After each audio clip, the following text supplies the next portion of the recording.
we obviously have talked so much about the incoming players, Emmanuel Quickly, RJ Barrett, um, that, we didn't really give the full space to a guy like OG Anunoby, who's obviously been a long time, super loyal, dedicated, committed Raptor, who has been here for a long time and obviously was a beloved player.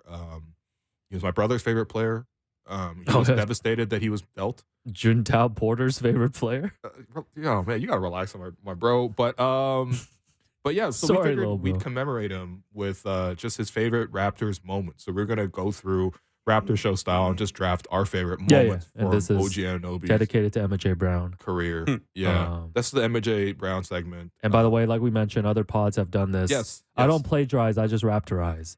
That's so I'm sick. excited about that's that. Sick. I like that. So I agree. It's a very important thing. We might go 4 rounds. We might go 5 rounds, depending on time. All right. But first, with the first overall pick. So I'm going to pick first. Blake's going to pick second. Yeah. Producer always goes last.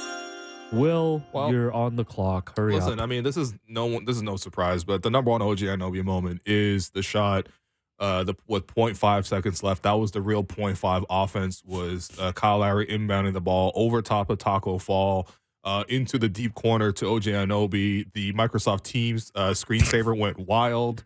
No, but seriously, it was an amazing moment. OG's interview afterwards saying, I don't shoot trying to miss.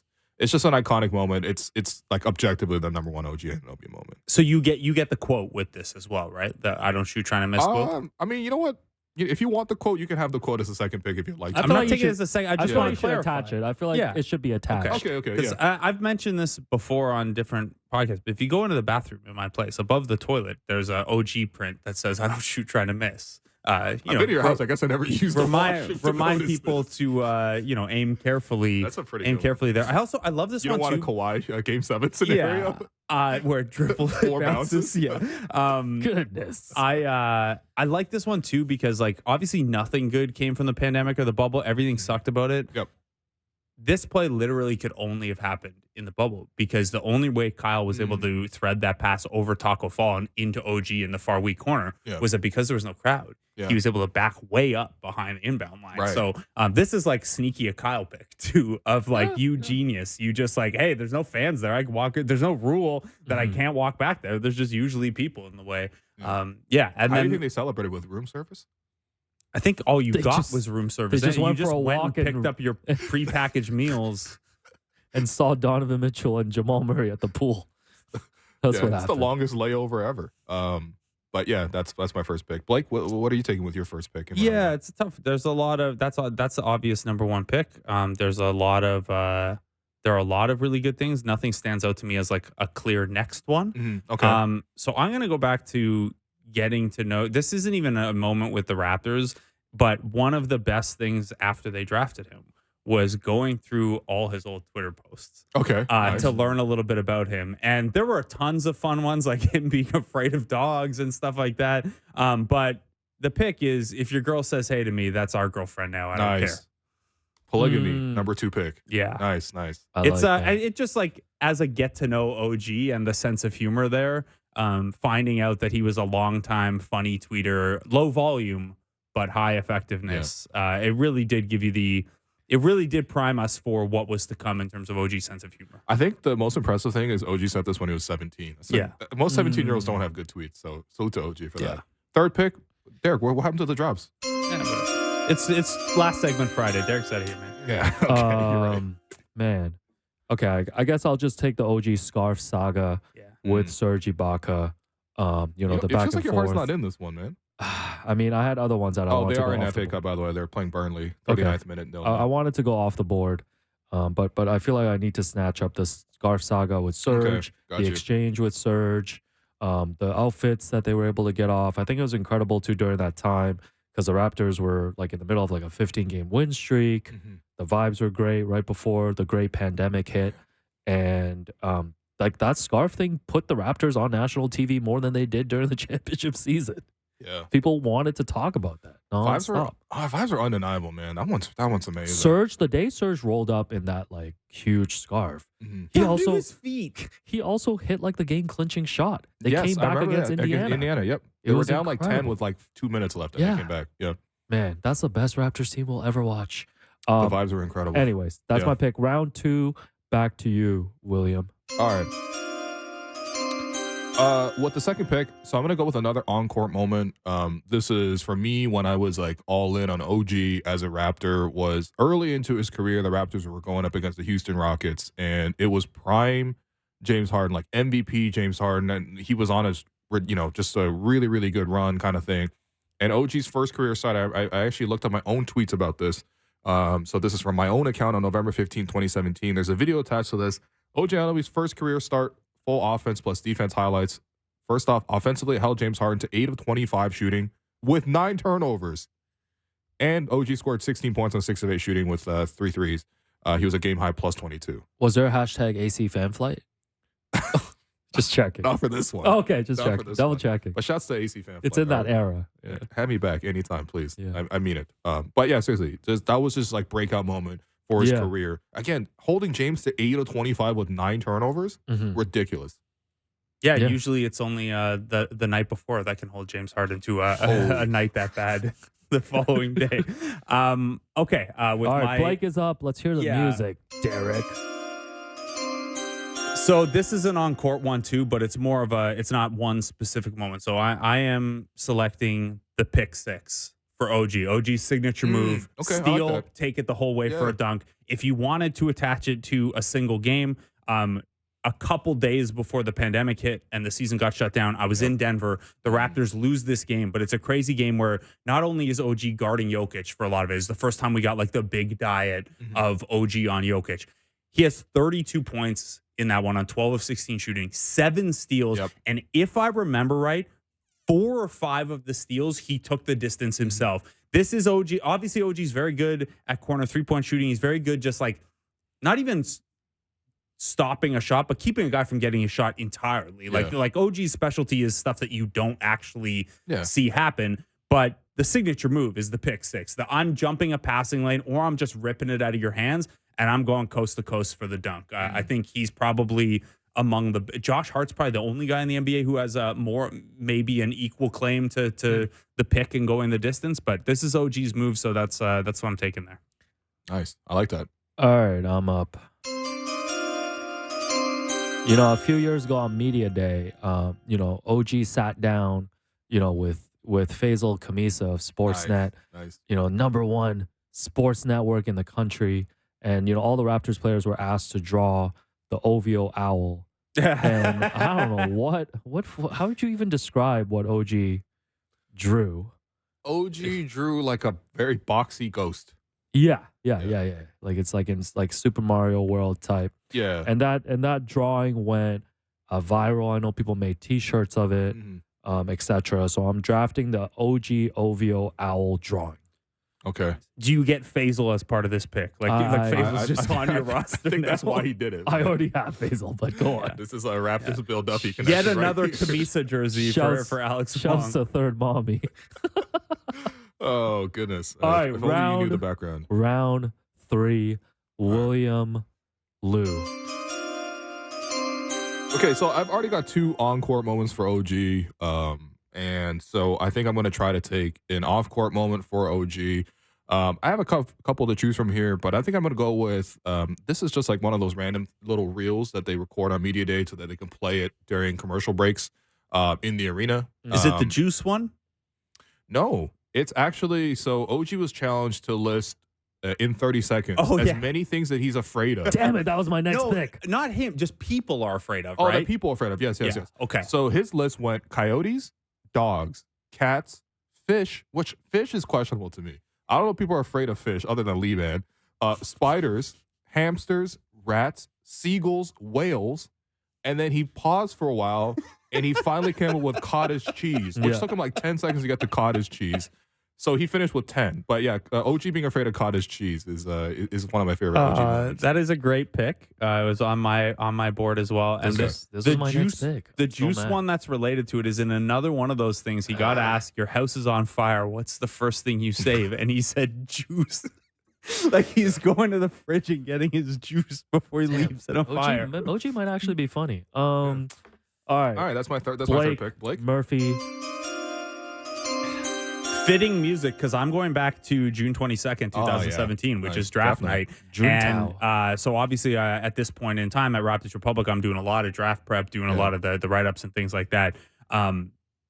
It didn't seem like there was a possibility that OG Anunoby would be available at 23. So we hadn't given him a lot of time. We hadn't written a lot about him other than like, hey, there are some injury question marks. If he slid, unbelievable. But like nobody seemed to think he was getting to 23rd. So the actual pick here, though, is that as we're all getting excited on Twitter, as people like me and other Raptor fans and the draft people like our pal Jeremy Wu or Sam Vecini or whoever are all kind of like, how is OG still on the board? Fran Fraschilla drops a I don't know. He's kind of the sexy blogger pick. Yeah. And like obviously that is, I mean, it's the lead in my Raptors Republic article when they select OG Anunoby. Yep. I must have tweeted that like 30 times in his rookie year. The Toronto Raptors make the sexy blogger pick at a time when I myself am a not unsexy blogger at that time. Certainly better looking than I am now. So yeah, the sexy blogger pick is my selection here. It was a very, very fun start to the OG era. No, that's good. I thought you were going to pick something else from draft night, but I guess it's still on the board. How poorly his hat fit? We can say that's not for me to decide. Yeah, but that's a great pick. Yeah, I remember that. That was sick. Also, by the way, it's funny thing because like obviously Indiana wanted to trade for OG for a while, and I'm sure they were in on OG this time. They just couldn't get it done. Indiana had the 18th pick that year, so fully in position to draft OG. They took TJ Leaf. Oh, man. That's the most backup quarterback name you could ever get is TJ Leaf. They took a tree? You tell me that's not a San Diego Charger right there? Oh, man. Anyway. All right. This is what, round 3? Okay, round 3. Yeah, round 3. Ooh. I'm going to take OG punking Markieff Morris in the first round. Oh, yes. When they played. This was before the LeBronto situation. I think they got into a tussle in like game 3. And if you watch the video clips, you can see the things that OG said. Began with a B. To Markieff Morris. And they later, I think in game 6, Markieff Morris had like a really hard foul on Pascal on a fast break. And he tried to go at OG too at the bench. And OG just didn't flinch. That was when I realized like OG was like, you know, the lights are not too bright for OG. So I always remember him for that series for going at Markieff Morris. Yeah, OG for a quiet guy has always kind of wished someone would. Like he's always ready to go. Yeah. Well, I didn't want to spoil other picks, but that might also come up because OG's had quite a few. He's had a couple scraps, as they say. Flipping our after show guest. All right, round 4, back to Will. Round 4. Mark Tatum is at the podium now. All right, Mark Tatum's at the podium, and my team, Team Lou, is drafting OG Anunoby's occasional British accent. Oh, yes, which you brought out as well. Yes, he did it on the interview with us. If you go back on the podcast feed, you'll find on Media Day of this year, we did an interview with OG, and OG, this has already been a thing because he obviously goes back home. He was born in London. He has family there. He goes there quite often. Now he owns a part of the London Lions. He says he's an Arsenal fan. You know, he's like a whole thing. Like he has a whole thing about going back to London. A lot of connections.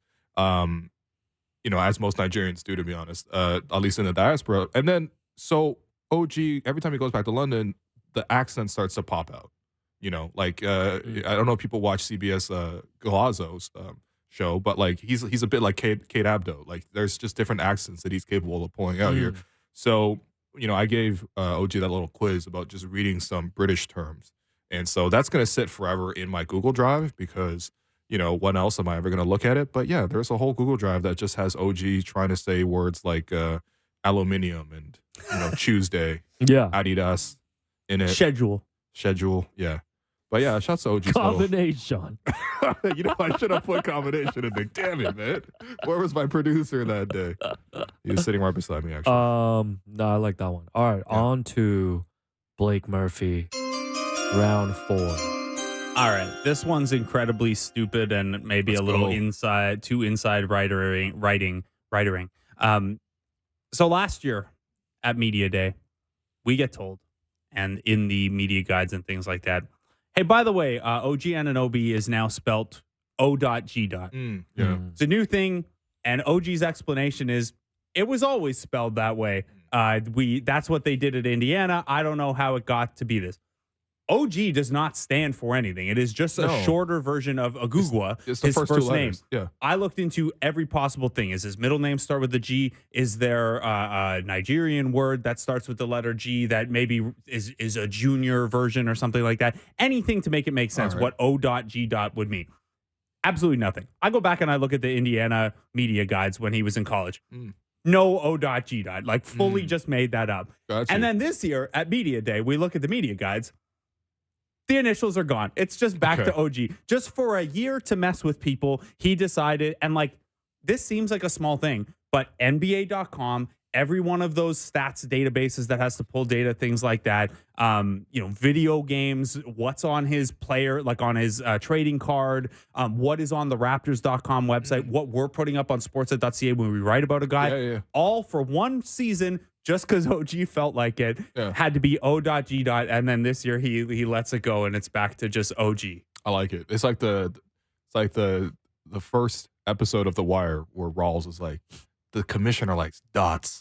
That's OG. He was the commissioner. Yeah, he means bullet points. No, as someone who had to write episode descriptions for the show every day, last year I had to put the O.G. Yeah. And this year you didn't, right? Yeah, this year I gave it up. Today it's just going to be OG. He got a bit of that Jimmy Butler like trolling on Media Day. A little bit. RJ, by the way, no dots for RJ, even though it is. What? Yeah. That makes no sense. Yeah, even though his is a Jr., right? His is more traditional. Rowan Alexander Barrett Jr. But yeah, no, he doesn't spell it with the dots. If you look at the NBA media stuff, yeah, he could have been Raj R-A-J Barrett. Yeah. Oh my God. All right, last pick of round 4. I'm just gonna take the iconic Succession-inspired OG Masai Media Day photo. Oh yeah, nice. Shouts to the Tier 0 guys. Yep. If any one of 30 of you that work for Tier 0 listening, print me one of those. I actually want one framed. So the iconic. I think you gotta get a Tier 0 tattoo to get out. Oh my God. Access. Yeah, so that's my 4th pick. So I saved round 5 to see if you guys wanted to either make an honorable mention pick or share a personal interaction with OG as a pick. So this is bonus round. Okay. Will Lou. Well, I got technically already drafted my own interview with OG in the previous round, so I wish I scrolled down in the rundown once again. So my last pick will not be a personal one unless you consider Dennis Schroeder a personal friend because he comes on the show every week. By the way, great interview this week with Dennis. Go check it out from yesterday. Go check it out. But OG flipping Dennis Schroeder is so funny to me, man. There's no lead up. I think Dennis is still like quietly like a little bit still like, why'd you do that to me, man? Because he never got a good answer from him. But I loved OG flipping Dennis Schroeder. It was one they were in Tampa, and I love that it happened in the first quarter, coming out of nothing. And then as OG was ejected from this empty arena, he walked down the tunnel and he got a fist bump from Masai Ujiri. Nice. Mm-hmm. Yeah, I thought that was just cool from everybody involved. But sorry, that was not a personal interaction. Nice. This is like when we did over unders and you did locks twice. Yeah, that's fine. Man. Blake, bonus pick. Yeah. Okay. So my the honorable mention here is let's double date at Rabba Fine Foods. Yeah. And just generally OG being like a nonsense poster in the comments. For a guy who does no social media to always be posting nonsense in teammates' Instagrams. But my personal story or memory is I'm in the locker room. This is like just at the end of 2019-ish. And I'd done this thing where I asked every Raptor what their favorite album of the year was and made a playlist of it as part of an article. Cool. And OG and Patrick McCaw are arguing with each other over the ranking of Young Thug albums. And OG like tags me in to like moderate the like to settle the debate. I'm like, I'm not the person. Hop in here, Molly Curran. I'm going to be Stephen A. You're Skip. Boy genius over here. What's your take on the Young Thug album ranking? So the most fired up I've ever seen OG in the locker room is arguing Young Thug album rankings with Patrick McCaw. I love that. This was right after So Much Fun came out too, so that was kind of the impetus for the argument, I think. Honorable mention goes to OG's Staples commercial. Oh, nice. From last year. Employee of the Month. Yeah, which is a classic. He also had that weird Skateboards and Roses one. Yeah, and I guess my that one was terrible. Actual draft pick. I don't know if I've told this one. So there was a time when I think either Kelly Oubre or Jared Smith made huge news because they wore a Supreme branded shooting sleeve. Yep. And the next game I was in the locker room talking to OG about it, and he actually had the shooting sleeve in his locker room. And he was like, hey, do you think I get in trouble if I wear this?